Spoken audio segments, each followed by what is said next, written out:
حضرت لقمان حکیم نے اپنے بیٹے کو کہا 3 نصیحتیں تجھے کرنے لگا ہوں، یہ 3000 نصیحتوں کا خلاصہ ہے، اور ان میں بھی 2 کو یاد رکھنا، 1 کو بھول جانا۔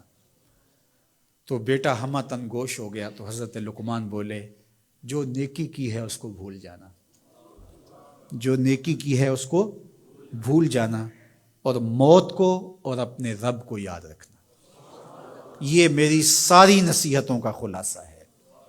جو نیکی کی ہے وہ بھول جانا، چاہے وہ کسی شخص کے ساتھ کی ہے، چاہے وہ نیکی عبادت کی صورت میں ہے، چاہے وہ ریاضت کی شکل میں ہے، خدمت انسانی ہے، کسی رشتہ دار کے ساتھ نیکی کی ہے، تو کہا بھول جانا جس طرح کی ہوئی نہیں ہے۔ حضرت معاذ بن جبل رضی اللہ تعالیٰ عنہ حضور کے روضہ انور کے سامنے بیٹھ کے رو رہے تھے۔ حضرت عمر گزرے تو پوچھا اے معاذ کیوں رو رہے ہو؟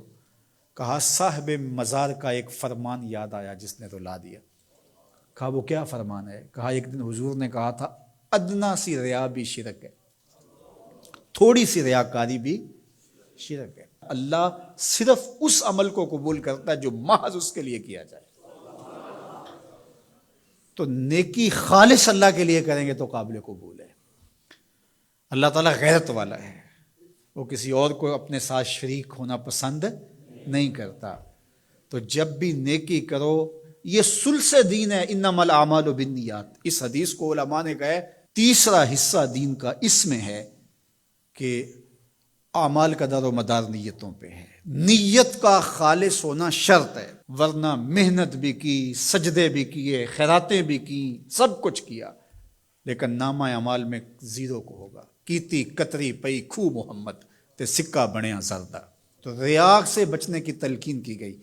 حضرت لقمان حکیم نے کہا جو نیکی کی ہے اس کو بھلا دینا، اللہ کو اور اپنی آخرت کو کبھی فراموش نہ کرنا۔ جب آخرت مستحضر رہتی ہے، ہر وقت بندہ خیال میں رہتا ہے کہ میں اللہ کے حضور پیش ہونا ہے، ایک میدان لگنا ہے، وہاں ترازو گڑے گا، اعمال تولے جائیں گے، تو خود بخود اپنا محاسبہ کرتا رہتا ہے۔ یہاں وہ کچہری خرید سکتا ہے، عدالتیں خریدی جا سکتی ہیں، تھانے یہاں بک جاتے ہیں، یہاں منصف بک جاتے ہیں، لیکن وہاں اللہ کی پولیس نہیں بکے گی، وہاں کے تفتیشی نہیں بکیں گے، وہاں کے تھانے، وہاں کی کچہریاں نہیں بکیں گی، وہاں ترازو پورا وزن تولے گا۔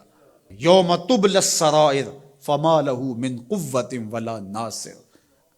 فرمایا جس دن راز کھول دیے جائیں گے، کوئی کسی کی مدد نہیں کر پائے گا، اور نہ کوئی طاقت سے اپنے عیب کھلنے سے روک سکے گا۔ تو جب مستحضر ہوگا کہ میں اللہ کے حضور پیش ہونا ہے، ایک کچہری لگنی ہے، ایک عدالت لگنی ہے۔ آج مکار آدمی، جھوٹا آدمی، خائن آدمی، بد کردار آدمی بچ کے نکل جاتا ہے، عدالتوں کو چکمے دے جاتے ہیں، لوگ عدالتیں خرید لیتے ہیں، دھمکا لیتے ہیں، سب کچھ ہو جاتا ہے اس دنیا میں۔ طاقتور کی کوئی بات نہیں کرتا، کمزور پھٹے چڑھا دیے جاتے ہیں، لیکن ایک عدالت ایسی لگنے والی ہے جہاں انصاف ہوگا، جہاں عدل ہوگا۔ تو اس لیے کہا کبھی اس کو فراموش نہیں کرنا، اور دوسرا اپنے رب سے کبھی بھی غافل نہیں ہونا۔ اپنے رب سے جو غافل ہو جاتا ہے وہ زندگی کے مقصد کو کھو بیٹھتا ہے۔ اور اسی کو رومی کہتے ہیں دنیا ہے یہ چیز، دنیا از خدا غافل بدن۔ دنیا کیا ہے؟ کہا سونے چاندی ہیرے جواہرات کا نام دنیا نہیں ہے، خدا سے غافل ہو جانے کا نام دنیا ہے۔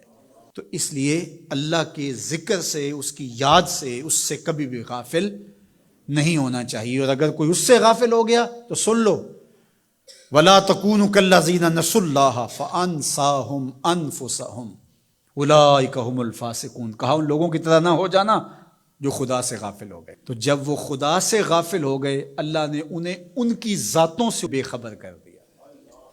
کسی نے کہا اقبال سے کہ تو نے خود ہی کا سبق کہاں سے لیا تھا؟ کہا قرآن کی اس آیت سے لیا تھا۔ اور یہ بات ذہن میں بٹھا لیں اپنے لیے بھی اور اپنی اولادوں کی طبع میں راسخ کریں جیسے بھی ہو سکے، کہ ایک چیز کو بھول جانا ہے، جو نیکی ہو گئی بھول گئے، اور اللہ کو بھی یاد رکھنا ہے اور آخرت کو بھی یاد رکھنا ہے۔ یہ چیز یاد رہ گئی تو سمجھ جاؤ خیر ہے، اور اگر یہ 2 چیزیں بھول گئیں اور جو بھولنے کی چیز ہے وہ یاد رہی تو سمجھو ہم نے اپنا سب کچھ لٹا دیا